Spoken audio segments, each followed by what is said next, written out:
नमस्कार, बहुत स्वागत है आप सभी का। मैं हूं आपके साथ नैना यादव और आप देख रहे हैं इंडिया डेली। आज का खास शो कोई सताए हमें बताए। आज का मुद्दा बहुत महत्वपूर्ण है, खास तौर से महिलाओं के लिए। मुद्दा है आखिर असुरक्षित महिलाएं कहां जाएं। जरूरी नहीं कि रोशनी सिर्फ चिरागों से हो, बेटियां घर में भी उजाला करती हैं। ये महज अल्फाज नहीं बल्कि सच्चाई है। लेकिन सच ये भी है कि आज भी जब कोई बेटी घर से बाहर निकलती है तो माता पिता का दिल घबराने लगता है। सोचिए, जब रात के अंधेरे में कोई लड़की नौकरी से लौटती है तो उसके माता पिता की आंखों में नींद नहीं होती, चिंता होती है। एक फोन, एक मैसेज और बार बार वही सवाल, अच्छे से तो पहुंच गई हो ना। ये सिर्फ एक माँ की आदत नहीं बल्कि उस फिक्र की निशानी है जो हर माता पिता के दिल में अपनी बेटी के लिए पल पल जिंदा रहती है। ये चिंता सिर्फ घर की चारदीवारी तक सीमित नहीं बल्कि हमारे समाज का आईना है। क्योंकि सच ये है कि चाहे दिन हो या फिर रात हो, सड़क हो या फिर दफ्तर हो, महिलाओं की सुरक्षा आज भी सबसे बड़ा सवाल है।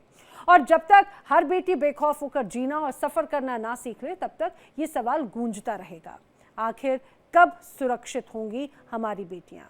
देश की आधी आबादी, वो आबादी जो घर से लेकर दफ्तर तक, स्कूल से लेकर संसद तक हर जगह अपनी पहचान बना रही है। लेकिन सोचिए, वही आधी आबादी अगर खुद को असुरक्षित महसूस करे तो यह हमारे समाज और सिस्टम दोनों पर सबसे बड़ा सवाल है। कई घटनाएं सामने आती हैं जो दर्शाती हैं महिलाओं की असुरक्षा को लेकर। लेकिन घटनाएं तो छोड़िए, एक रिपोर्ट हाल ही में सामने आई नारी 2025 की, और इस रिपोर्ट के अनुसार देश की 40% महिलाएं मानती हैं कि वो सुरक्षित नहीं हैं। यानी कि हर 10 में से 4 महिलाओं का ये रेशियो समझिए। अपने ही शहर, अपनी ही गली, अपनी ही सड़क पर वो डर के साए में जीती हैं। चाहे मेट्रो हो, बस हो, बाजार हो या दफ्तर हो, घूरती नजरें, फप्तियां, छेड़खानी और डर का एहसास, ये उनके रोजमर्रा की जिंदगी का हिस्सा बन चुका है। सवाल साफ है कि अगर 40% महिलाएं ही खुद को सुरक्षित ना माने तो फिर किस पर भरोसा किया जाए? कानून पर, व्यवस्था पर, या फिर उस समाज पर जो हर बार वादा तो करता है लेकिन बेटियों की सुरक्षा के सवाल पर वो नाकाम ही साबित होता है। दिल्ली क्या, हर जगह ही है ऐसा। तो अब कोई दिल्ली स्पेशली तो है नहीं कि कहीं पे कोई लड़कियां अनसेफ है, हर जगह ऐसा ही है। लाइक बहुत ही कॉमन है। मतलब अगर डेली, मतलब जैसे कि डेली बेसिस पे नहीं होता है, पर हमारे जितने भी फ्रेंड्स हैं, हम बात करते हैं एक दूसरे से, तो सबके साथ कुछ ना कुछ हो रखा होता है। और ये बाहर नहीं होता, ये कॉलेज के अंदर हो रहा होता है। कॉलेज के हमारे साथ में पढ़ने वाले कर रहे होते हैं बेसिकली। सेफ तो फील नहीं करते हैं, पर कभी कभी ऐसे बहुत सारे इंसिडेंट्स होते हैं कि मतलब हम लोग जा रहे हैं, डायरेक्टली कोई कुछ नहीं कहता, बट आपको फीलिंग आती कोई आपको देख रहा है, लगातार कंटिन्यूसली फॉलो कर रहा है, और आप लोग फिर बहुत अनसेफ फील करते हो। इसके लिए हम क्या करते हैं कि कॉल कर या तो इग्नोर करेंगे, क्योंकि आप लोग जाके बोल नहीं सकते, क्योंकि वो हमने तो ऐसा नहीं किया है, हर कोई डिनाई करेगा। तो अब क्या करते, टाइम से या तो घर निकलने की कोशिश, किसी अपने फ्रेंड को कॉल करेंगे, फिर घर पे कॉल की मम्मी मुझे ऐसा कुछ फीलिंग आ रही है। जब भी मैं कॉलेज जाती हूँ या फिर कहीं और भी, जैसे ऑफिस से कभी लेट हो जाऊं, तो हमेशा अनसेफ सा फील होता है। जब भी अगर मैं रास्ते में अकेले जाती हूँ तो मुझे ऐसा लगता है कि कोई ना कोई कुछ ऐसा हो जाएगा मेरे साथ। मतलब पूरी राजधानी में ऐसा माहौल क्रिएट हो चुका है अभी तक कि मुझे हमेशा अनसेफ सा, एक असुरक्षित माहौल महसूस होता है। नहीं, मतलब हमारे साथ तो ऐसा कुछ नहीं हुआ। हम सेफली जाते हैं, सेफली कराते हैं। बाकी थोड़े बहुत कमेंट्स तो हर जगह ही चलते हैं। लड़कियों को थोड़ा बहुत करना चाहिए। अगर आप उनको कोई कुछ कहे तो उनको कस के जवाब दे दो, किसी की हिम्मत ही नहीं होगी कुछ बोलने की। सिचुएशन फेस नहीं की है, बिकॉज मैं तो बचपन से रह रही हूँ एंड ये जगह से मैं बहुत फेमिलियर भी हूँ, और इधर के लोग जो है वो बहुत फ्रेंडली। तो ऐसा कुछ तो मैंने कभी एक्सपीरियंस नहीं किया। सब मैंने भी एक्सपीरियंस किया है कि थोड़ा सा अनकंफर्टेबल हो जाते हैं हम लोग मोस्टली, बट अभी जैसे फेस्टिवल का टाइम है तो आराम से बाहर निकल सकते हैं, कोई प्रॉब्लम नहीं है। और वैसे क्राउड अच्छा है भोपाल का एक्चुअली। तो ये आपने लड़कियों की, महिलाओं की प्रतिक्रियाएं सुनी। वो लड़कियां जो कॉलेज में पढ़ती हैं, वो महिलाएं जो दफ्तरों में नौकरी करती हैं, अब चिंताएं भी बढ़ती हैं माता पिता की। देश में 40% महिलाएं जो हैं वो असुरक्षित हैं। सवाल बार बार यही खड़ा होता है, ये जो आंकड़ा आया है वो बड़ा गंभीर है। आखिर जिम्मेदार कौन है देश में 40% महिलाओं के असुरक्षित होने पर? सवाल ये भी खड़ा होता है कि कड़े कानून, सख्त कानून हैं, इसके बावजूद आखिर अपराध क्यों बढ़ रहे हैं। सवाल ये भी खड़ा होता है कि महिलाओं को लेकर आखिर सोच में बदलाव कब आएगा, क्योंकि आज भी खासतौर से हेल्दी वर्क कल्चर की बात हो, लेकिन अभी भी शायद मानसिकता जो है वो लड़कियों को अभी भी असुरक्षित महसूस कराती है। ये वो तमाम बड़े सवाल हैं जो लोगों के मन में हैं, और ये तमाम जो सवाल है ये हम जानने की कोशिश करेंगे। हमारे साथ में जो खास मेहमानों का पैनल होगा उनके साथ में मैं मेहमानों का रुख करूं, लेकिन उसके पहले अपने दर्शकों को ये भी बता दूं आखिर इस पूरे मामले को लेकर, इस रिपोर्ट पर, इस आज के विषय पर आपकी क्या राय है। आप भी हमारे साथ प्रोग्राम में जुड़ सकते हैं। टीवी स्क्रीन पर आपको नंबर्स नजर आएंगे, उन नंबर्स पर आप हमें कॉल कीजिए, फोन कॉल कीजिए, और अगर आप या आपका कोई अपना भी इस तरह से कभी असुरक्षा का भाव उसके मन में आया हो, या कभी वो इस तरह से विक्टिम रहा हो, तो आप भी हमारे साथ में ज़रूर जुड़ सकते हैं। इस रिपोर्ट पर आपकी क्या राय है हमारे साथ ज़रूर साझा करें। फिलहाल मेरे साथ में मनोचिकित्सक डॉक्टर सुगंधा गुप्ता जो है वो भी जुड़ रही हैं, और डॉक्टर उपासना सिंह जो हैं वो भी हमारे साथ में HTF की अध्यक्ष हैं, हमारे साथ में जुड़ी हैं। आप दोनों का बहुत बहुत स्वागत है, और ख़ास मेहमान और भी हमारे साथ में हाल ही में जुड़ेंगे, तो उनकी भी तस्वीरें जल्दी आपको टीवी स्क्रीन पर नजर आएंगी। लेकिन सुगंधा गुप्ता जी, मैं शुरुआत आपसे कर रही हूँ, क्योंकि एक तरफ हम देखते हैं कि हिंदुस्तान में महिलाओं की सुरक्षा जो है वो काफ़ी गंभीर विषय हमेशा से रहा है। सिर्फ मैं सरकार नहीं, सामाजिक तौर पर भी अगर देखूं तो ये विषय बहुत गंभीर हो जाता है, लेकिन इसके बावजूद जागरूकता चलाने की, जागरूकता अभियानों की तमाम बातें होती हैं, इसके बावजूद में ये जो रिपोर्ट है बहुत सीरियस स्थिति को दर्शाती है। क्या मनोस्थिति होती है, कैसे देखती हैं इस रिपोर्ट को? देखिए, ये बिल्कुल वास्तविकता है, और अभी आपने कुछ फीमेल से, लेडी से, लड़कियों से हमारी बात कराई, जिनमें से ज्यादातर ने यही कहा कि भाई मुश्किल है समाज में निकलना, सेफली चलना, स्पेशली कुछ पर्टिकुलर समय के बाद, परंतु बहुत एक या दो ही चुनिंदा लड़कियां थी जिन्होंने कहा हम सेफ फील करते हैं। तो ये वास्तविकता है, ये रियलिटी है। हमारी सोसाइटी में फीमेल जेंडर को बचपन से ही एक अलग नजरिए से देखा जाता है। ऑब्जेक्टिफिकेशन इतना स्ट्रॉन्ग है, जेंडर स्टीरियोटाइप्स इतने स्ट्रॉन्ग हैं कि वो मानसिकता जो है छोटे से बच्चे से लेकर बड़े होने तक बढ़ती रहती है, बढ़ती रहती है, बढ़ती रहती है। जागरूकता फैलाने के बावजूद यदि हम देखें तो हमारे जो सोशल मीडिया है, हमारी जिस तरीके की पिक्चर्स हम लोग देखते हैं, जिस तरीके के हम OTT के शोज देखते हैं, वहां से भी जागरूकता की बजाय उल्टा ही हम ये देखते हैं कि फीमेल्स के साथ में जेंडर वायलेंस हो रहा है, या डिसरिस्पेक्ट हो रहा है, उनकी आइडेंटिटी क्वेश्चन हो रही है, वो अनसेफ फील कर रहे हैं। तो ये जो चीज है ये सभी जगह इस तरीके से फैली हुई है कि इससे बचना बहुत ही मुश्किल हो चुका है। ये रिपोर्ट 100% सही है। रादर मैं ये कहूंगी कि शायद ये आंकड़े थोड़े कम ही हैं, क्योंकि आपने खुद ही सुना, एक स्पीकर ने कहा कि भाई हम कुछ नहीं करते, हम कर ही नहीं सकते, हम कर क्या लेंगे। तो ये रिपोर्ट्स तो आधी टाइम बाहर तक पहुंचती नहीं है कि कहीं NCRB में जुड़े, कहीं पुलिस में FIR हो। अभी जो रिसेंट केसेस हुए, एक हरियाणा भिवानी में एक लेडी की जो लाश मिली बहुत ही खराब हालत में, यदि आप देखें जब उसके फादर गए पुलिस स्टेशन में तो उन्होंने इनकार कर दिया कि जी किसी साथ भाग गई होगी, छोड़ दो।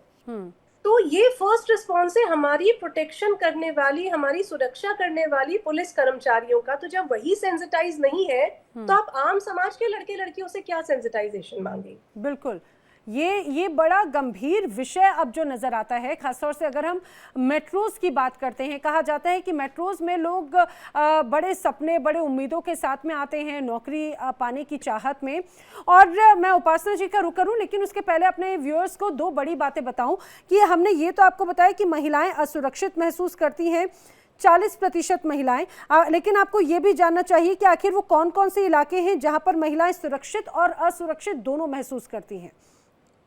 सुरक्षित शहरों की जो सूची है उसमें कोहिमा है, विशाखापट्टनम है, भुवनेश्वर है, आइजोल है, गैंगटोक है, ईटानगर है, मुंबई जैसा बड़ा शहर वो सबसे सुरक्षित महिलाओं के लिए माना जा रहा है। यहाँ की जब महिलाओं से सर्वे में सवाल पूछा गया तो उन्होंने अपने आप को सुरक्षित महसूस कराने की बात कही।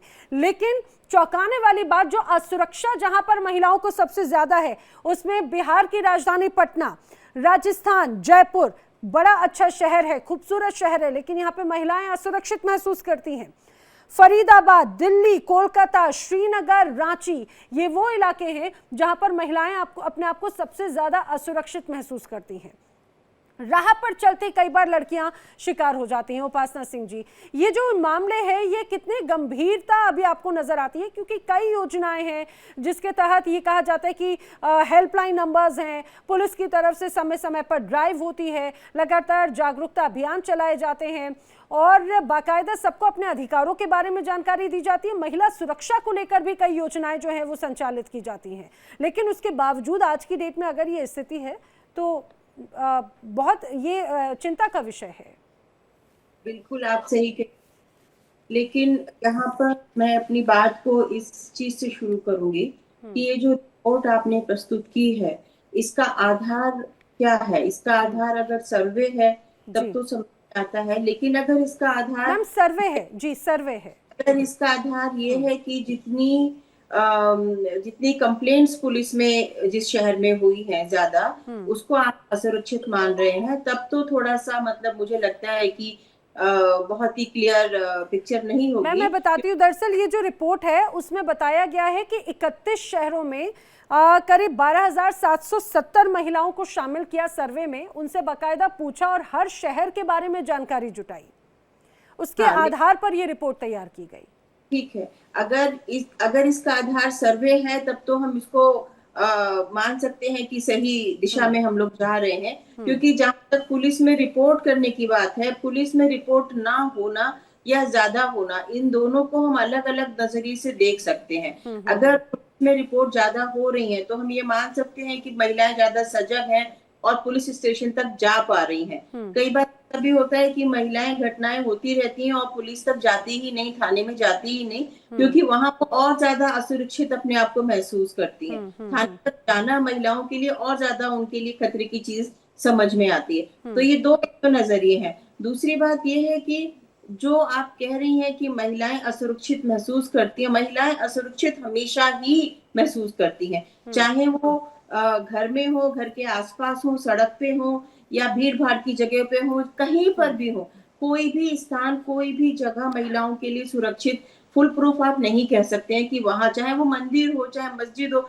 मतलब कहीं पर भी, क्योंकि जो एक हम लोगों की एक समाज की व्यवस्था है, वहां पर महिलाओं को एक अलग नजरिए से देखा जाता है और उसी को ग्लोरीफाई करते हैं। जैसे कि हमारी साइकोलॉजिस्ट जो बैठी हैं उन्होंने बताया कि चाहे OTT प्लेटफॉर्म हो, चाहे फिल्में हो, चाहे गाने हो, चाहे कहानियां हो, उसमें तो हमेशा ही एक अट्रैक्शन के लिए, एक ग्लैमर के लिए ऑब्जेक्टिफाई कर देते हैं। बिल्कुल, हाँ, प्रस्तुत किया जाता है। चाहे आप रेजर का, आप चाहे पुरुषों के अंडरवियर का एड देखेंगे, उसमें भी महिला दिखाई देगी। देखिए उसमें क्या उसकी प्रासंगिकता है, लेकिन हर चीज में जहाँ कुछ चीज बेचनी है, बेचने के लिए महिलाओं को वहां पे खड़ा कर देते हैं। तो उससे यही पता चलता है कि महिलाओं को एक उपयोग की चीज, एक उपभोक्ता की नजर से देखा जाता है कि हम इनको कितना सजा धजा के प्रस्तुत कर सकते हैं और हम कस्टमर्स को अपनी तरफ ला सकते हैं। तो ये जो एक चीज हो गई है, ये एक मानसिकता हो गई। अभी आजकल आप देखिए सोशल मीडिया पे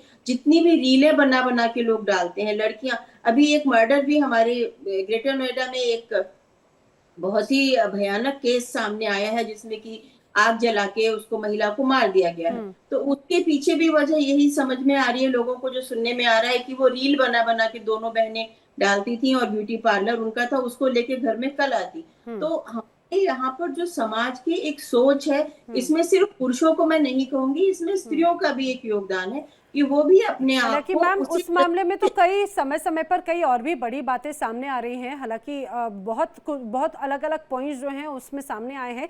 लेकिन अपने दर्शकों को मैं ये ज़रूर बताऊं अपनी चर्चा में आगे बढ़ने के लिए, आखिर नेशनल क्राइम रिकॉर्ड ब्यूरो उसका डेटा क्या कहता है। NCRB का डेटा अगर पिछले 5 वर्षों में बात करूं तो 2020 में, ये मैं सिर्फ डेटा जो है, ये आंकड़ा जो है सिर्फ महिला अपराध का बता रही हूँ, 3,71,503 मामले जो है दर्ज हुए। ये वो हैं मामले जो दर्ज होते हैं, हालांकि इनका अलग अलग क्राइटेरिया हो जाता है, छेड़खानी का, महिलाओं के साथ क्रुएलिटी का वो अलग। लेकिन 2021 में ये आंकड़ा बढ़कर 4,28,278 हुआ। लगभग 15.3% वृद्धि हुई है महिला अपराध में। 2022 की अगर बात करें तो उसमें और भी ज्यादा वृद्धि देखी गई। ये 4,45,256 मामले हुए और बताया ये जा रहा है बहुत गंभीर। अगला पॉइंट सुनिएगा, 51 FIR प्रति घंटे जो है वो दर्ज की गई है। और ये तब मामला है डॉक्टर सुगंधा जब ऐसे मामले जब सामने आए हैं जो रिकॉर्ड होते हैं। कई बार तो लड़कियां रिकॉर्ड भी नहीं करती हैं, कई बार तो मामले रिकॉर्ड तक नहीं होते हैं। अपने आप में ये भी बहुत बड़ा विषय हो जाता है। हमारे साथ में निशांत हाशमी जी भी जुड़ चुकी हैं जो कि कोऑर्डिनेटर हैं THGA की।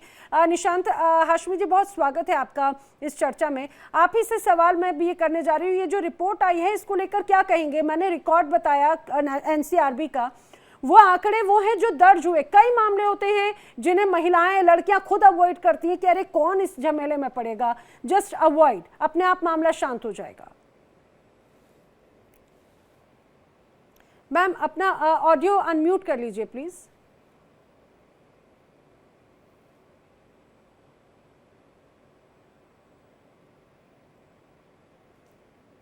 निशांत जी, आपकी आवाज नहीं आ रही है। आपको मैं दोबारा कनेक्ट करवाती हूँ, आपको मैं दोबारा कनेक्ट कराती हूँ, आपकी आवाज़ क्लियर नहीं पहुँच रही है। डॉक्टर सुगंधा जी। जी, आपसे थोड़ी देर पहले मैंने यही कहा था कि ये तो वो हैं जो केसेस रिकॉर्ड हो रहे हैं। अच्छा, ना रिकॉर्ड होने की एक वजह केवल ये नहीं है कि कौन झमेले में ना पड़े। हर लेवल पे अगर एक लड़की, एक औरत कुछ रिपोर्ट करना चाहती है तो फर्स्ट स्टेप से ही उसमें रुकावटें होती है। परिवार वाले कहते हैं बेइज्जती होगी, शर्मिंदगी होगी, क्या होगा, कोई बात नहीं, तो चलता रहता है, तुम ध्यान रखा करो, है ना। मान लीजिए मैरिड फीमेल है तो उसके सास ससुर पति कहेंगे, नहीं तो माँ बाप अक्सर कह देते हैं, है ना। मान लीजिए कॉलेज यूनिवर्सिटी में होती है तो वही लोग दबाना चाहते हैं। आप पुलिस स्टेशन यदि पहुंच भी गए तो उस वहां पर भी इस तरीके के सवाल जवाब होते हैं, हंसी मजाक होता है, फीमेल ऑफिसर्स होती ही नहीं है, सेंसिटाइजेशन होती नहीं है कि वो लड़की बेचारी उस डर से भी पीछे हट जाती है जैसे आपने कहा। और मान लीजिए कोई हक की लड़ाई करना भी चाहे तो ये लड़ाई इतनी लंबी है और इतना अनसपोर्टेड है कि लड़की का जीवन पूरी तरह से अस्त व्यस्त हो जाता है। तो बहुत से मामले कई कारणों से आगे नहीं पहुंचते, रिकॉर्ड्स के रजिस्टर में नहीं चढ़ते। नंबर 2, कुछ चीजों को तो लड़कियां भी शायद नहीं जानती है कि ये क्राइम है।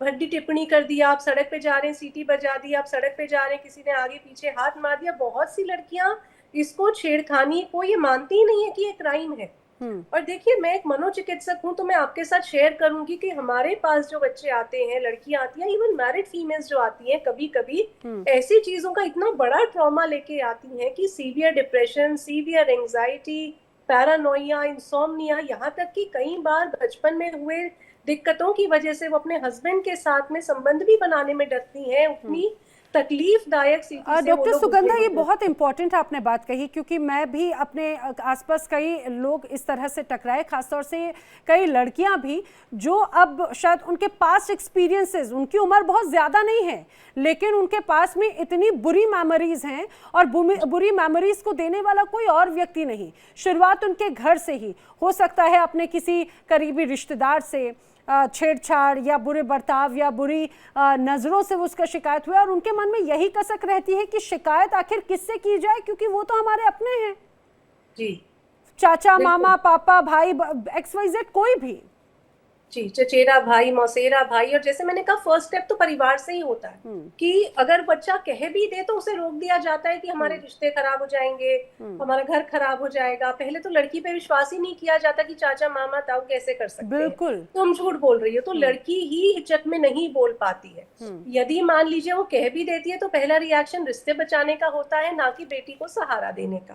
फिर तीसरी चीज, जो समाज में बेइज्जती होगी, लीगल प्रोसेस में क्यों जाना है, क्या करना है। और ये उत्पीड़न, ये सेक्सुअल कह दीजिए, जेंडर बेस्ड वायलेंस कह दीजिए, बहुत बार घरों से ही होती है। हमारे पास बहुत बार ऐसे बच्चे आते हैं, कोई 25 साल की उम्र में आता है, कोई 40 साल की उम्र में आता है, जो पुरानी मेमोरीज को लेकर के बताते हैं कि जी हम इतने साल के थे तो ये 6 साल लगातार हमारे साथ ऐसा होता रहा, लेकिन मैं आज भी अपने घर में ये चीज बता नहीं पाई हूँ। लेकिन जब भी पति टच करते हैं तो मुझे बहुत ज्यादा तकलीफ होती है, बहुत ज्यादा डर लगता है और आज भी मैं उस सदमे से उभर नहीं पाई।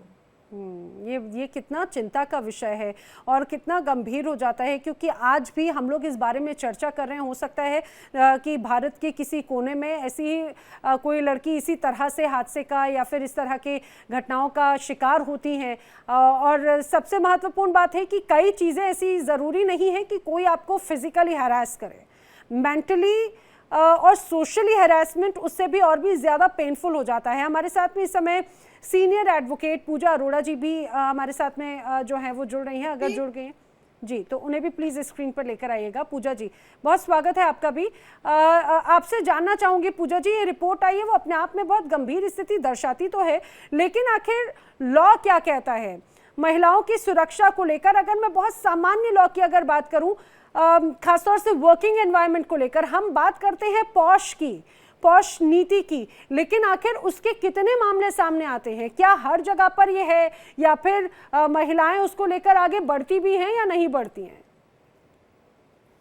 जी, पॉश को लेकर अवेयरनेस अब शुरू हुई है, मगर अभी भी महिलाएं इसको लेकर ओपनली और फ्रीडम के साथ सामने नहीं आती हैं। कोशिश करती हैं कि मामला दब जाए, कहीं हमें नौकरी में परेशानी ना आ जाए।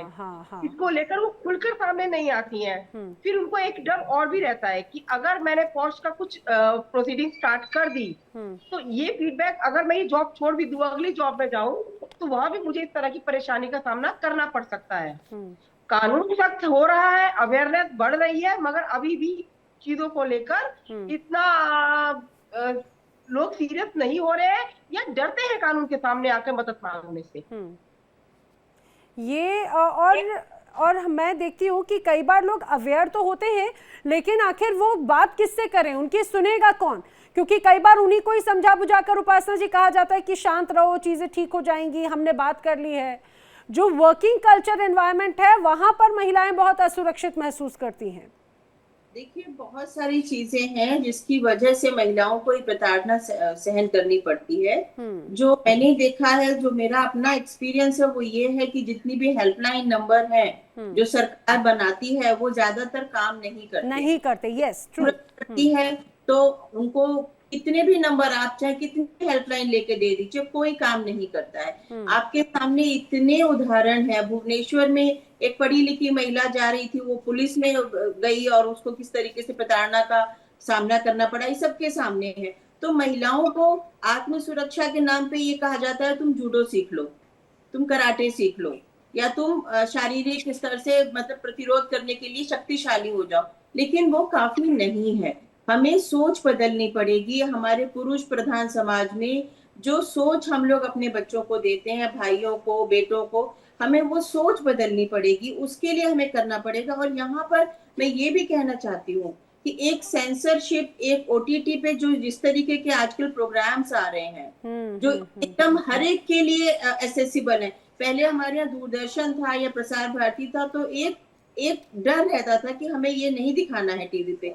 आजकल इतना ज्यादा ओपन हो गया है कि छोटे छोटे बच्चे जो 10 साल के 11 साल के जो बच्चे हैं वो कौतूहल के साथ ये चीजें देखते हैं, कौतूहल के साथ। और जब वो देखते हैं फिर उसको वो इम्प्लीमेंट करना चाहते हैं बिना ये जाने कि वो कितना गंभीर और जघन्य अपराध कर रहे हैं। कई बार वो नासमझी में ये करते हैं क्योंकि उनको समझ ही नहीं होती, पर उनको जो दिखाया जा रहा है, जो आप आसपास जो दिखाया जा रहा है, जो क्योंकि उपासना जी मुझे लगता है कि हम लड़कियों को या लड़कों को बाकायदा आजकल तो स्कूल का ये कल्चर है कि उन्हें गुड टच बैड टच सिखाया जाता है। उन्हें बाकायदा बताया जाता है कि आपकी जो को एजुकेशन है वो आपके साथ में बैठी लड़की वो भी इंसान है और आपको उसके साथ में अच्छा बिहेव करना है।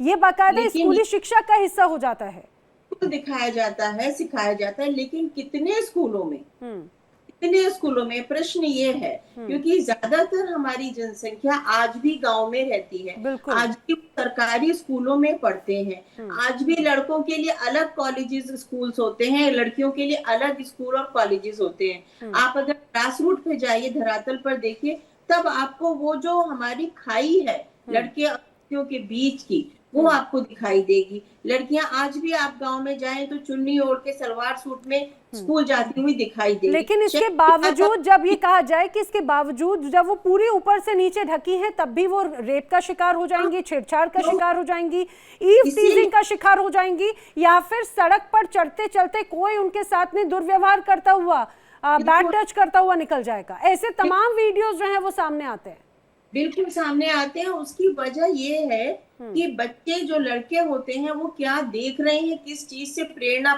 प्राप्त कर रहे हैं आजकल हर एक के पास। लेकिन उपासना जी मैं सोचती हूँ आखिर क्या मानसिकता रहती होगी, कई बार छोटी बच्चियां जो हैं वो भी शिकार होती हैं। रेखा जी भी हमारे साथ में सीनियर एडवोकेट जो हैं वो हमारे साथ में जुड़ चुकी है, सुप्रीम कोर्ट की रेखा सिंह जी। रेखा सिंह जी आपका भी बहुत स्वागत है इस चर्चा में। रिपोर्ट के आंकड़े काफ़ी गंभीर हैं, दर्शाते हैं कि अभी भी आज के वक्त में जब तमाम बड़ी योजनाएं हैं, महिला सुरक्षा को लेकर जागरूकता अभियान है, महिला सुरक्षा को लेकर हर सरकार की अपनी अपनी एक अलग पॉलिसी है, लेकिन इसके बावजूद ये रिपोर्ट बताती है कि महिलाएं कितनी असुरक्षित हैं। आखिर क्या वजह आपको नजर आती है इस तरह के मामलों की? रेखा सिंह जी ऑडियो अनम्यूट कर लीजिए प्लीज। हाँ जी, मेरी आवाज जा रही है? जी बिल्कुल स्पष्ट। हाँ, गुड इवनिंग ऑल पैनलिस्ट और आपको भी Naina ji. Good evening ma'am. कोई सताए और हमें बताए एक प्रोग्राम के माध्यम से आज जो ये क्वेश्चन किया गया है कि महिलाओं को लेकर क्या है, उनके बचाव के पक्ष में क्या है, वो कैसे अपने आप को सुरक्षित रखे, क्योंकि महिलाएं पर ये जो क्वेश्चन है बहुत बड़ी क्वेश्चन, जिससे महिलाएं प्रताड़ित है, चाहे वो बच्चियां हो या युवा स्तर पे महिला हो या फिर जो महिलाओं की शादीशुदा होती है वो अपने ससुराल में जाती। अभी आपने देखा कि ये जो अभी रिसेंट में जो केस आया है ग्रेटर नोएडा एनसीआर जहां मैं रहती हूँ, इसके इर्द गिर्द की निक्की को जला के मार दिया गया है। और फिर उसके बाद अब पुलिस की इन्वेस्टिगेशन में क्या सामने आती है कि गैस सिलेंडर फटने के कारण मरते थे। ये बहुत ही दुख से मैं इस बातों को बयां कर पा रही, क्योंकि मैं खुद एक महिला हूँ। महिलाएं इसलिए सुरक्षित नहीं है भारत में। भारत का संविधान में ऐसे नहीं कि कानून कड़े नहीं है, कानून बहुत ही कड़े हैं। बच्चियों से लेकर युवा महिलाओं के लिए इसमें सेक्सुअल हरासमेंट के केस हो सकते हैं, या आपको कोई देखता है घूर के देखता है, या आपको अश्लील इशारे करता है, या फिर किसी तरीके से आपके फिजिकल बॉडी से टच करना, या फिर घूरना, उसको लगातार इंट्रोगेट करना, या फिर उसको डेट करना किसी भी बहाने से, तो मैं तो यही बोलूंगी कि ये सारे सेक्सुअल हरासमेंट है, जिसमें कि BNS जो पहले हमारे आईपीसी की धाराएं थी, इंडिया पैनल कोड, जो कि भारतीय न्याय सुरक्षा में और भी उनके राइट्स है, जो और भी अंडर सेक्शन वो निखर के आ रहे हैं। बट कहीं ना कहीं अगर सुरक्षित नहीं है, जो आपने मुझसे पूछा, तो ये प्रशासन की लचक की स्थिति है कि वो सुरक्षित नहीं। प्रशासन यानी कि जो कि पहला FIR कानून जो लिखता है, जो थाना होता है हमारा, तो उनकी इतनी स्थिति दयनीय है कि इस चीजों को, अगर मैं एक महिला काउंसलर हूँ, मैं पॉक्सो की बहुत सारे केसेस देख चुकी हूँ, यूपी में हूँ, यूपी की भी देखती हूँ, दिल्ली की भी, all this district, Bihar, Jharkhand, MP, हर जगह। लेकिन मैं आपसे बता दूं कि यूपी की दयनीय, यूपी में ज्यादा क्राइम हो रहे हैं। अलीगढ़ में आप देखो कि वीडियो बनाते, अश्लील हरकतें करते, उस पर भी आपको immediately bailable, non bailable offence है। मैम रीजन क्या है? मैम रीजन क्या है? रीजन देखिए, रीजन नैना जी मैं यही बताती हूँ कि कानून संविधान है कड़े, लेकिन इसको लोगों को अवेयर कराइए। रीजन ये है कि प्रशासन इसको बहुत ही कमजोर और बहुत ही वो तरीके से देखती है। बच्चे कंप्लेन कराने जाते, किसी के साथ सेक्सुअल असॉल्ट हुआ, हरासमेंट का केस हुआ, डेथ ऑफ डॉरी का केस हुआ, तो मैंने निक्की के केस को बताया कि उसके पति ने उसको जला के मारा दहेज के कारण, डेथ ऑफ डॉरी का केस था। अब उसको क्या इन्वेस्टिगेशन में पुलिस ने उसको बता दिया कि ये गैस सिलेंडर फटने के यानी अटेम्प्ट टू इसने सुसाइड किया है। तो ये पुलिस प्रशासन की लचक व्यवस्था है। लेकिन मैम देखिए, हालांकि मुझे लग रहा है कि ये महिलाओं से रिलेटेड कई तरह के मामले सामने आते हैं। डॉरी तो बहुत एक गंभीर विषय है ही, लेकिन मैं जिस रिपोर्ट का जिक्र कर रही हूँ वहां पे महिलाएं असुरक्षित जब वो बाहर निकलती हैं, घूरने की बातों का जिक्र होता है, वर्क कल्चर पर उनके साथ में हो रहा मिसबिहेव जो है वो इसमें शामिल होता है। उपासना जी, अब ज़रा आप भी बताइए, हाँ, ह्यूमन टच फाउंडेशन से क्योंकि आप हैं जुड़ी हुई, ज़रा आप ये बताइए कि इस तरह के मामलों की वजह क्या नज़र आती है, क्योंकि आखिर क्या मानसिकता लोगों के दिमाग में होती है कि राह चलती कोई लड़की है, उसको उसके बॉडी पार्ट को टच कर लो, ऑफिस में कोई व्यक्ति है उसको आप घूरते रहो, या फिर हमने देखा है कई बार उनको हैरेस किया जाता है, और अगर आप वो ऑफर करते हैं, अगर आप उनकी बात नहीं मानते हैं तो उसके बाद में प्रताड़ित भी किया जाता है। देखिए, घूरना एक ऐसा जेस्चर है, एक ऐसा अपराध है जिसमें कोई मैम उपासना जी, आपको मैं रोक रही हूँ एक मिनट। यहाँ से हमारे साथ में महाराष्ट्र से कॉलर जुड़े हैं, शांतिलाल जी, इस विषय पर कुछ कहना चाहते हैं। शांतिलाल जी, स्वागत है आपका, बोलिए क्या कहना चाहते हैं महिला सुरक्षा को लेकर आई इस रिपोर्ट के बारे में। मैडम, जब नरेंद्र मोदी जी सरकार में आए तो कि अच्छे दिन लाऊंगा और देश को विश्व गुरु बनाऊंगा, जबकि महिलाओं के अपराध इनकी सरकार में ज्यादा बढ़े हुए हैं। विश्व गुरु कैसे बनाएंगे जब महिलाएं सुरक्षित नहीं है? क्या वजह लगती है आपको शांतिलाल जी इस तरह के मामलों की बढ़ोतरी को लेकर? इस तरह की बढ़ोतरी इंसानों की मानसिकता घिरी हुई है मैडम। जब इंदिरा गांधी जी के टाइम पे भी घिरी हुई मानसिकता थी, तो इंदिरा गांधी जी ने जनसंख्या की आड़ में जवान बच्चों को पकड़ के उनकी नसबंदी करवा दी थी। ऐसे कोई इंदिरा गांधी जैसा डिसीजन लेने वाली कोई महिला प्रधानमंत्री नहीं आएंगी तब तक ये देश में महिलाओं की कोई सुरक्षा होगी, उसकी कोई गारंटी नहीं है। ठीक है, आप हालांकि इसको राजनीति से जोड़ रहे हैं, लेकिन मैं जुड़ने के लिए शुक्रिया। लेकिन उपासना जी, शांतिलाल जी ने हालांकि उसमें पॉलिटिकल एंगल डाला, लेकिन मैं आपसे जानने की कोशिश करी, उन्होंने एक बड़ी बात कही, सख्त कानून, और उन सख्त कानूनों का बाकायदा पूरी तरह से इम्प्लीमेंटेशन, क्या उसकी जरूरत है और उसकी कमी नजर आ रही है क्या? बिल्कुल उसकी जरूरत है और उसकी कमी है। और मैं आपको यहाँ पे ये बताना चाह रही थी कि घूरना किसी गंभीर अपराध की शुरुआत भी होती है। घूरना, अगर कोई आपको घूर रहा है तो जनरली पेरेंट्स क्या कहते हैं, या जिनको भी आप बताते हैं, अरे घूरने दो, देख रहा है देखने दो, इग्नोर कर दो, तुम चलते रहो, उसको इग्नोर कर दो। लेकिन इग्नोर करना किसी बड़े अपराध की शुरुआत भी हो सकती है, क्योंकि ये अगर आपने इग्नोर किया तो दूसरा आदमी और उसके आगे चल के कुछ और करने की कोशिश करता है, कि आपको छेड़े, आपको फिजिकली मॉलेस्ट करने की कोशिश करे या पीछा करे। पीछे करने को भी लोग कहते हैं इग्नोर करो, कोई बात नहीं, तुम घर तक आ जाओ, घर के अंदर बैठ जाओ।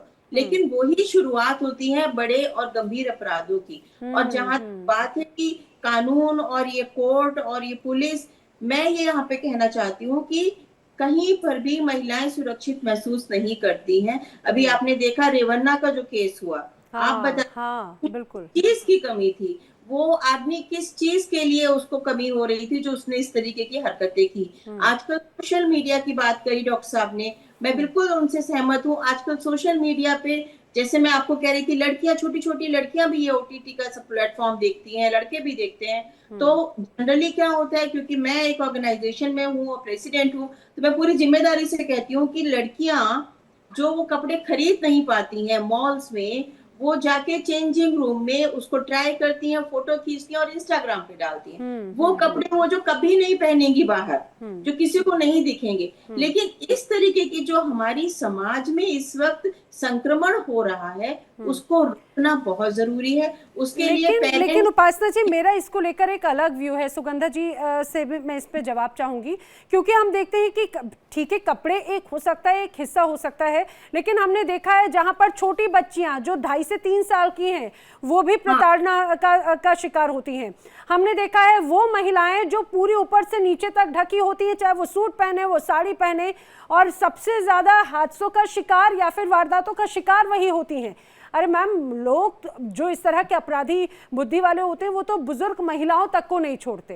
वो मैंने आपको रेवन्ना का केस बताया ना, वो तो एक मानसिकता ही बिल्कुल अलग है। मैम, एक कॉलर हमारे साथ में जुड़ रखे हैं, दिल्ली से हैं राजेंद्र जी।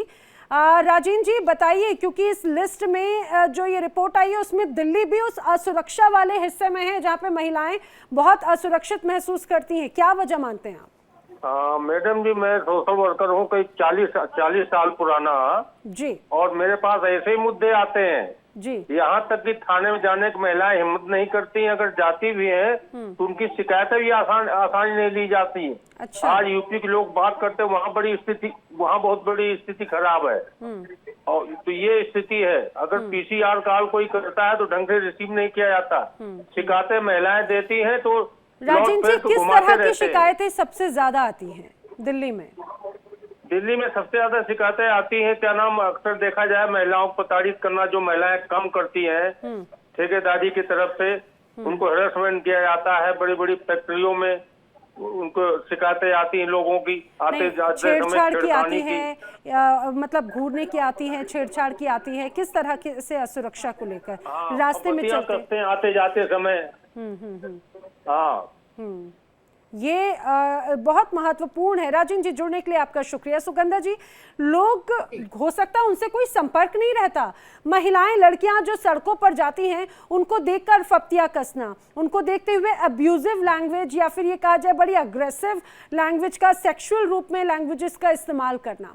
और एक और बात, जो तस्वीर भी अभी हम अपने दर्शकों को दिखा रहे हैं, हालांकि कुछ समय पहले का ये पूरा एक वीडियो सामने आया था, मुरादाबाद में एक महिला थी, बुर्के में ऊपर से नीचे पूरी तरह से ढकी हुई थी, पीछे से एक व्यक्ति आता है और उसे पुश करके उसके साथ में गलत तरीके से उसके शरीर को टच करता है और भाग के चला जाता है। मैम, क्या मानसिकता होती है इस तरह के लोगों की? जी देखिए, परेशानी क्या है, पहले जो ये खराब मानसिकता या विकृत सोच जिसको कहते थे, वो सोसाइटी के चुनिंदा लोगों में एक छटे हुए हिस्से में होती थी। एंटी सोशल एलिमेंट कह दीजिए, या जो क्रिमिनल बैकग्राउंड से आते हैं, जो घर माहौल जिनका खराब होता है। अब परेशानी ये आ गई है कि ये मानसिकता जो है ये सर्वव्यापक सी हो गई है। क्यों हो गई है? जैसा मैंने कहा, सोशल मीडिया से, फोन से, टीवी से, शो से हो गई है, एक्सेप्टेंस हो गई है। जो उपासना जी कहना चाह रही थी, वो ये नहीं कहना चाह रही थी कि जी कपड़े बच्चों ने कैसे पहने, वो ये कहना चाह रही कि छोटी छोटी बच्चियां जिन्हें अभी समझ भी नहीं है, वो वीडियोस देख करके खुद को ऑब्जेक्टिफाई कर रही है, बिकॉज उन्हें मालूम ही नहीं है कि ऑब्जेक्टिफिकेशन जो होता है ये नेगेटिव होता है। उन्हें थोड़े से लाइक्स चाहिए, उन्हें थोड़ा सा एप्रिसिएशन चाहिए, उन्हें थोड़े से फ्रेंड्स चाहिए, लेकिन उसके एवज में वो क्या खो रही है बताने वाला कोई नहीं। तो ये मानसिकता आम बन गई है। सड़क चलती लड़कियों को छेड़ना, फिबती कसना, पकड़ना क्यों बढ़ रहा है? क्योंकि इसे एक खेल माना जाता था पहले, और अब इसको एक चैलेंज की तरह से ऐसे लोग जो करते हैं उन्हें प्रेस किया जाता है। ये जो वीडियो हम देख रहे हैं, हम एक अलग नजर से देख रहे हैं, मगर मान लीजिए कहीं दूर इनके दोस्तों ने बैठ के ये वीडियो बना करके आपस के ग्रुप में शेयर किया होता तो सब इस व्यक्ति की बहुत प्रशंसा करते कि वाह कितना बहादुर है, कितना बड़ा काम करके आया है। और मैम, ये जो केस है, मुझे याद आ रहा है, इसमें जो व्यक्ति था दरअसल वो एक किसी गायनिक क्लिनिक पे काम करता था, और उसकी मानसिकता ये थी कि उसको महिलाओं की चीख जो है वो बड़ी अच्छी लगती थी सुनने में, और वो इसी वजह से आया, महिला को यहाँ पर उसने गलत तरीके से टच किया, और वो सिर्फ उस महिला का रिएक्शन जानने के लिए। जी, it gives a sense of control, superiority, domination, है ना, जो मर्द जात को शुरू से ही बचपन से सिखाया जाता है कि तुम ऊपर हो, ये उसी को ग्लोरीफाई कर रहा है, उसी को एम्फसाइज कर रहा है ना। तो एक सेंस ऑफ, मतलब आप समझ सकते हैं शायद कि ये होता है। आप कई बार देखेंगे जो भी हम क्राइम की न्यूज सुनते हैं उसमें अक्सर इसके बाद कोई रेप हुआ या कोई छेड़ाछाड़ी हुई, वीडियोस बना करके आजकल धमकाने का, सर्कुलेट करने का भी एक चलन चल पड़ा है जो पहले नहीं होता था। अच्छा, सोशल मीडिया के थ्रू बहुत तरीके का सेक्सुअल अब्यूज, फिजिकल अब्यूज चलने लगा है। छोटे छोटे बच्चों के, मान लीजिए 10वीं के बच्चों के फेसबुक अकाउंट से उन पे अश्लील कमेंट्स करना, आजकल ये भी एक बहुत है, मतलब कोई फिल्टर तो इस तरह का है ही नहीं। मैम, एक दर्शक हमारे साथ में देहरादून से हैं, अंजलि हमारे साथ में फोन लाइन पर। अंजलि, स्वागत है आपका इंडिया डेली के शो में, बताइए क्या कहना चाहती हैं आप? हाँ मैम, गुड इवनिंग आप सबको। जी हाँ मैम, हम ये कह रहे थे कि ये जो ये सारा के होता है, ये मदर फादर पे भी, पेरेंट्स पे भी डिपेंड करता है, क्योंकि आप you are the role models of the children. तो आप घर में जो बच्चे देखते हैं गाली गलौज हो रही है, they don't know how to respect the वो विमेन, तो अपने वाइफ को ही गाली दे रही हैं, दे रहे हैं, और अपने बेटी को मार रहे हैं, गाली गलौज कर रहे हैं, तो यही बच्चे पकड़ते हैं, उनके भाई बेटे पकड़ते हैं। तो आई थिंक सो ये पेरेंटिंग भी एक थोड़ी बहुत बड़ी कॉज है इस चीज की, जिसकी वजह से ये बच्चे आगे जाके ऐसे, इनको कोई विमेन का कोई वो नहीं होता है, वो किसी को भी फिर वो सोचते हैं हम भी यही कर सकते हैं। हमारे फादर करते हैं, हमारे यहाँ ऐसे ये ही होता बहुत है। बहुत तो I अच्छा think और so. बहुत सबसे मुझे लग रहा है सबसे जो बेस है हर चीज का, आपने वो पॉइंट उठाया है अंजलि जी। आपका बहुत धन्यवाद जुड़ने के लिए, क्योंकि कहा जाता है हर चीज की शुरुआत तो घर से होती है रेखा जी, और यही बात है कि बच्चे जो देखते हैं वो समझते हैं और उसी बात को एक तरह से वो रिएक्ट करने की कोशिश करते हैं।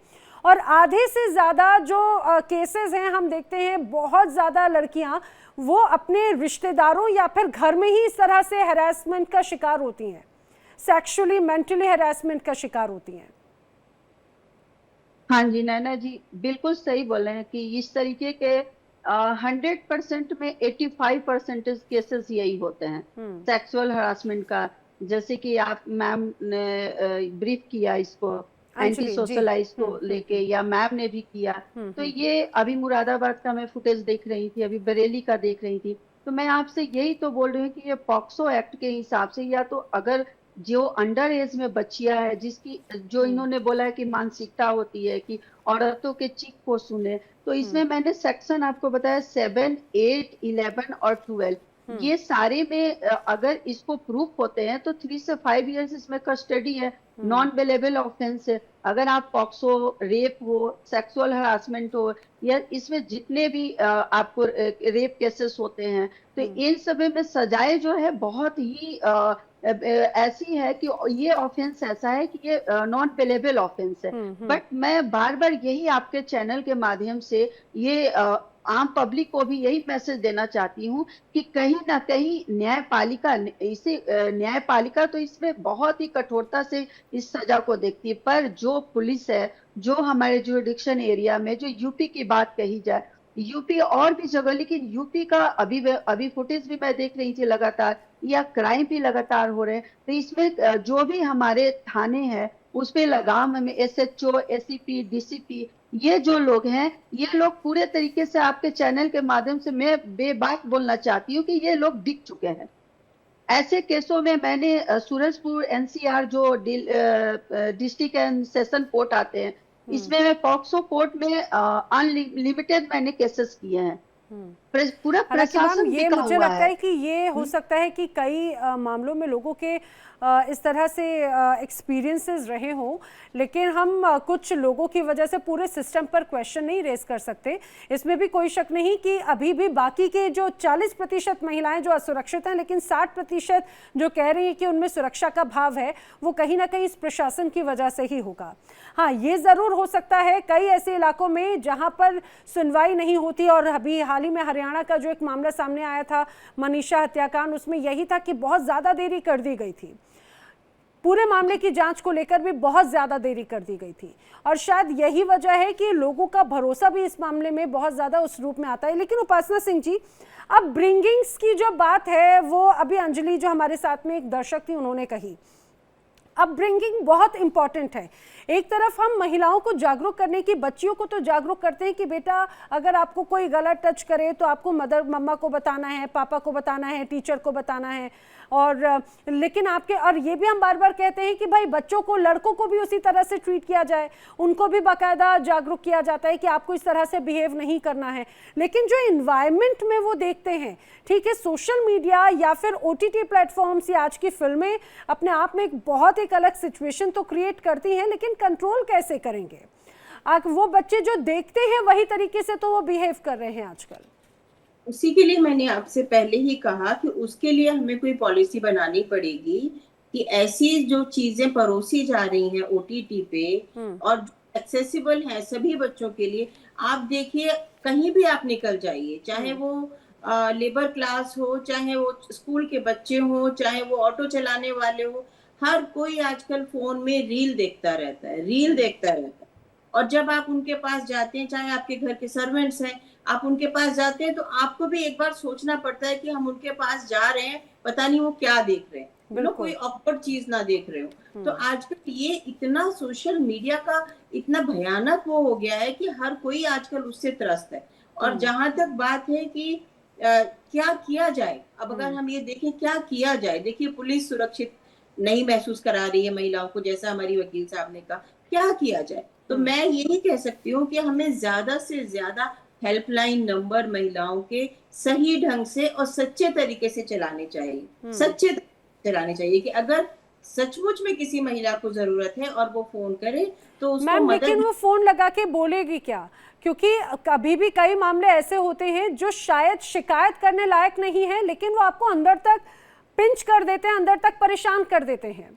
अब वो क्या कहेगी कि मेरा जो साथ में काम करने वाला व्यक्ति है, जो मेरा कलीग है, वो जिस तरीके से मुझे घूरता है वो मुझे असुरक्षा का भाव पैदा करता है। वो क्या कहेगी कि मैं जिस कॉलेज में जाती हूँ, मेरा जो क्लासमेट है या फिर मेरा जो फैकल्टी है, वो कई बार इस तरह से डबल मीनिंग वाली बातें कर देता है जिससे मैं असुरक्षित महसूस करती हूँ। देखिए, आखिर उससे कैसे डील किया जाएगा? वो सारी चीजें पॉश एक्ट में कवर हैं। पॉश एक्ट में उन चीजों के लिए क्राइम मतलब वो माना जाता है कि वो अपराध है और उसके लिए एक सजा का पूरा प्रावधान है। ना आजकल एक अपराध है और दंडनीय अपराध। ठीक है मैम, एक दर्शक हमारे साथ में रतन सिंह जी इस समय जुड़ रखे हैं पंजाब से। बहुत स्वागत है रतन सिंह जी आपका इंडिया डेली के इस प्रोग्राम में। बताइए क्या कहते हैं इस रिपोर्ट को लेकर महिलाओं की असुरक्षा पर? सर ऐसे है कि इंसान जो सारे महकमे में ऐसा होता है, शोषण होता है औरतों का जी। कोई आर्मी हो, सिविल अपना टीचर हो, कोई महकमा हो, औरतों को ना आदमी कदर नहीं करता है। उसका शोषण जो उन करता है, जो शोषण जो उन करता है उसको तरक्की दी जाती है, दूसरे को नहीं। ये हमारी इंडिया की सोच नहीं बदल पाती ना। कानून चाहे कितना भी जल्दी बना रहे हैं तो हमारी सोच नहीं बदल सकती ना। इंसान की जब तक सोच नहीं बदलती वो उतना देर कोई भी हल नहीं हो सकता। मतलब आप लेकिन ये मानते हैं कि बाहर जो महिलाएं निकलती हैं वो भी बड़ी असुरक्षित होती हैं, चाहे वो बच्ची पढ़ने जाए, कोई लड़की नौकरी करने के लिए जाए, कोई महिला काम पर जाए, या महिलाएं घर में हो तो भी असुरक्षित हैं, आप ये मानते हैं? महिलाएं कभी भी सुरक्षित नहीं है। स्कूल में बच्चियां जाती हैं तो ड्राइवर हरकत करते हैं, जो टीचर हैं वो हरकत करते हैं, तो मैडमा से ऐसे आर्मी में ही होता है।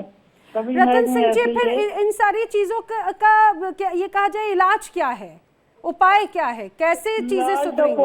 उपाय तो यही है, जो औरत है वो बोलना चाहिए ना। औरत आगे से बोलती नहीं है, चुप कर जाती है।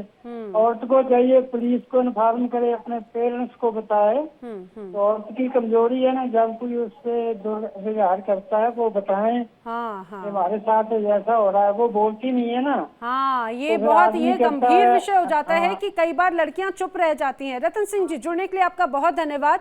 हमारे साथ में एक और गेस्ट जुड़ रही हैं, प्रोफेसर लतिका गुप्ता, जो कि दिल्ली विश्वविद्यालय की फैकल्टी हैं। मैम, बहुत स्वागत है आपका भी इस चर्चा में। लेकिन एक बहुत महत्वपूर्ण बात है, जैसा भी हमारे एक दर्शक ने कहा कि लड़कियां बोलती नहीं है, लेकिन अगर बोलती भी हैं तो कई बार नहीं बोलने की वजह भी उनको ये रहता है कि कहीं ऐसा ना हो अभी भी पिछड़े इलाकों में कि भाई मेरा ट्यूशन जाना बंद हो जाए, मेरा स्कूल जाना बंद हो जाए, या फिर मेरा इस जगह से नाम कटवा कर दूसरी जगह वो ना कर दिया जाए, तो वो इस सारे मामलों में भी बहुत डरी हुई रहती हैं। प्रोफेसर लतिका गुप्ता, दिल्ली देश की राजधानी है, लेकिन देश की राजधानी में महिलाएं, बच्चियां, स्टूडेंट्स वो सुरक्षित महसूस नहीं करती। कई बड़े मामले राजधानी दिल्ली ने देखे। हमने देखा निर्भया जैसा कांड, उसके बाद में बहुत एक अलग स्थिति थी, आग बबूला था और बाकायदा जगह जगह पर निर्भया जो टीम है वो भी तैनात की गई, बाकायदा हर थाने में इसको इस तरह से संचालित किया गया। लेकिन आज भी स्थिति बहुत ज्यादा बदली नहीं है, क्या वजह मानती हैं? देखिए, पितृसत्तात्मक समाज है जिसमें पिछले 20-25 सालों में जो हम कहेंगे एंटरटेनमेंट इंडस्ट्री और फ्री इंटरनेट के द्वारा जो जिस तरह की छवियां और संदेश पुरुषों को और पूरे समाज में फैले हैं, उसमें जो एक ऑब्जेक्टिफिकेशन था औरत का, औरत के शरीर का, जो कुछ हद तक जिसको चुनौती दी गई थी कानूनी विमर्श में भी और शैक्षिक विमर्श में भी, वो एक तरह से मुझे लगता है करीब 50 साल पीछे चला गया है। और एक तरह का आत्मविश्वास या एक तरह का मजा लेने वाली जो प्रवृत्ति होती है कि यहाँ से हाथ लगा दिया, वहां से कुछ कह दिया, टिप्पणी कर दी, ये सबको मैं अब महसूस करती हूँ कि थोड़ा ये वापस आ गया है और बढ़ गया है। और लेकिन आज के वक्त में तो हम देखते हैं कि महिलाओं को लेकर तो बहुत ज्यादा प्रोएक्टिव हर गवर्नमेंट, हर स्टेट की हर गवर्नमेंट, उनकी अलग पॉलिसीज होती हैं, लेकिन इसके बावजूद अगर ऐसा लग रहा है कि स्थिति और भी पिछले वक्त वाली हो रही है तो फिर तो बड़ी चिंता की बात है। वजह क्या है? मैंने एक तो वजह ये है कि एक जो सोच का तरीका है जो कभी नहीं बदला और वो कानून बदल भी नहीं सकता इतनी आसानी से, वो ये है कि जब किसी लड़की के साथ ऐसा दुर्व्यवहार हो या कुछ भी हो तो घर वाले या समाज का रवैया क्या होता है कि तुम अपने पीछे लगवा ना लेना। तुम स्कूल कॉलेज तो जा रहे हो, तुम अपने पीछे सीटियां ना बजवा लेना, लगवा ना लेना। यानी जो गलत नजर से आकर्षित होता है गलती उसकी नहीं होती है, गलती अधिकतर समाज लड़की पे थोपता है। बिल्कुल यही कारण है कि वो चुप भी लगाती हैं, वो बोलती नहीं है, क्योंकि उनको लगता है कि मेरा ये इतना मुश्किल से मिला मौका छिन जाएगा या मुझ पे सवाल उठ जाएंगे। मैं विश्वविद्यालय में भी देखती हूँ हर स्तर पर चुप लगाने का एक ये कारण है। और कई गुनाह ऐसे हैं, कई इस तरह की छेड़खानियां हैं जिनको आप बताएं तो सबसे पहले ये होगा कि भाई सबूत क्या था। तो कानून बहुत जरूरी होता है और उसकी एक भूमिका होती है, लेकिन जो असली बदलाव है उसके लिए शिक्षा में जो शायद हमसे एक छूट हुई या भूल हुई है अब तक, वो ये है कि हमने महिला या लड़की सशक्तिकरण किया, लेकिन हमने लड़कों का संवेदनीकरण या लड़कों का जेंडरीकरण या लड़कों की संवेदनशीलता बढ़ाने पे इतना ध्यान नहीं दिया है।